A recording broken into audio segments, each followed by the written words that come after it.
Hi there, welcome to What's Happening in Brazil. Let's start taking a look at what's going on with the electoral campaign in the country.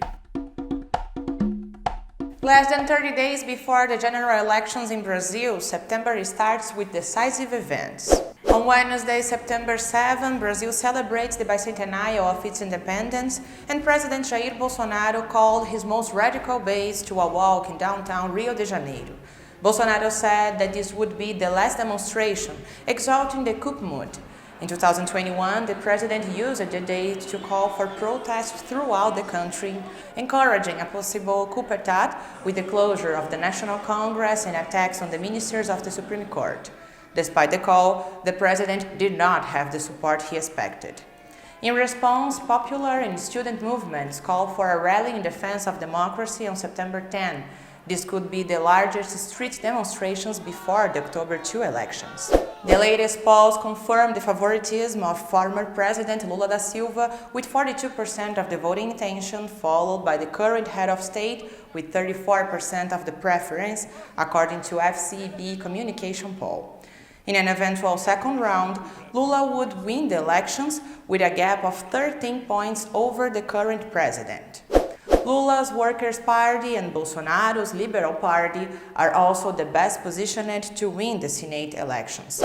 According to the latest survey by the IPEC Institute, each party could win up to 6 seats of the total of 27 senators to be elected in October.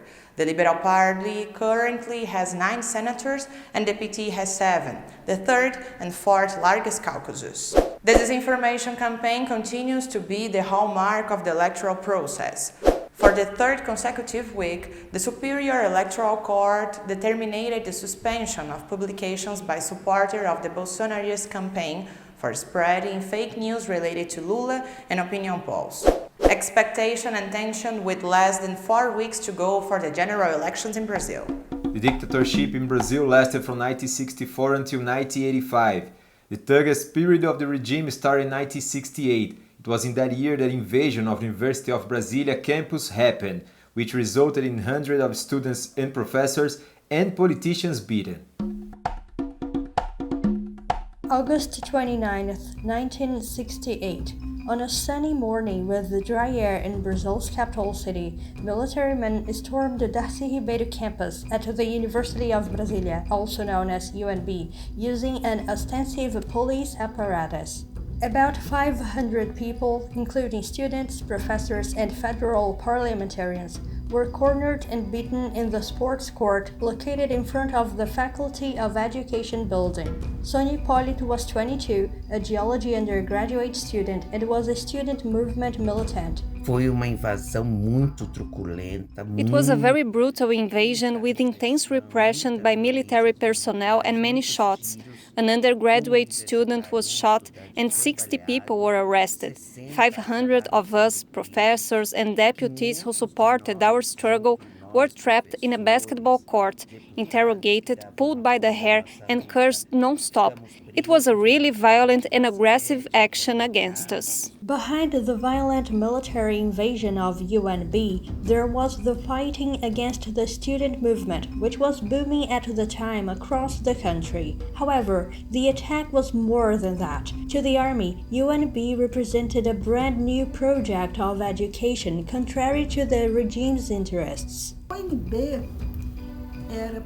To the students, UNB was not only a place where you had access to professional and academic qualification, but also where you acquired a broad intellectual, political, and social qualification. In 2012, a Memory and Truth Commission was created in UNB to recover the facts of the dictatorship period. The final report was published 3 years later.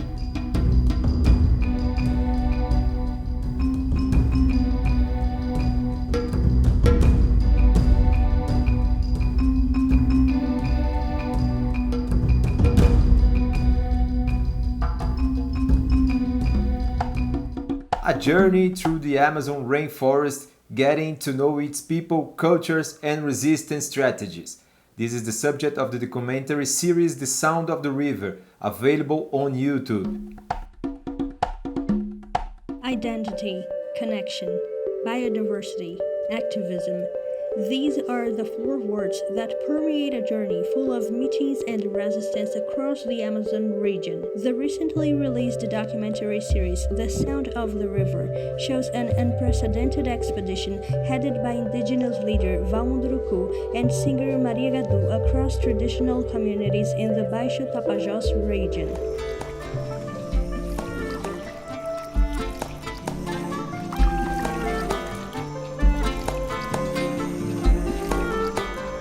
The peoples, their cultures, and their territories are the protagonists. It's the research for healthy food and protection of the ancestral places that are very important to my people's culture. Do you know what I mean? Therefore, we also want to talk about the Amazon from this perspective, that there are people here who are fundamental to the bigger picture of environmental protection. Among the subjects revealed by the journey are methods used by traditional forest communities to generate revenue while respecting all the processes and time of nature. This includes sustainable extractive activities. Apart from fighting against the devastation of forests, riverside dwellers lack basic services such as regular access to health care and basic sanitation, which are provided by NGOs like Health and Joy Project. Esses moradores fazem papel. Residents of these areas play an important role in protecting natural resources, which benefit the world in ways such as climate regulation, biodiversity maintenance, and the like. In exchange, instead of policies for living well, they end up receiving bullets, mercury, and white people's diseases. Before discussing the environmental issue, we must first focus on the Amazonian people, about who are these important people defending the forest, people who have the experience to do so. We need to talk about what it means to act directly against the destruction of forests and the impact this has on people.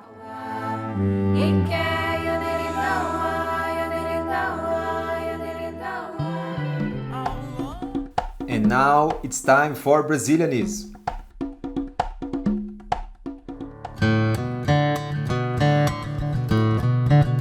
A receita de hoje. Besides being easy and fast to prepare, today's recipe reuses bread. It will be toasted and transformed into a coarse flour, which adds a crunchy touch to the pasta. Start by boiling water with a pinch of coarse salt.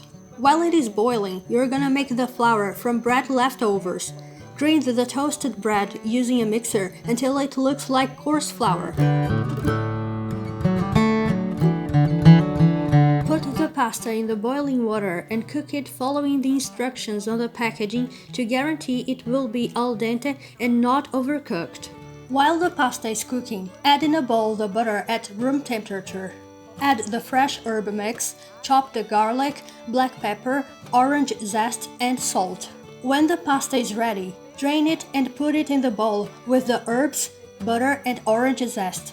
To make the pasta absorb the sauce and also to prevent it from being dried up, you must pour a little of the water used to cook the pasta into the bowl with the sauce and the pasta. It makes a big difference to the final result.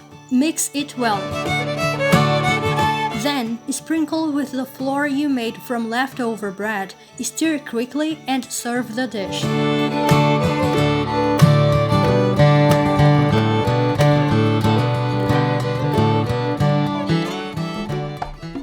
Did you like the show? So hit the like button and share with your friends. Don't forget to subscribe to our channel to receive notifications. We'll see you next week.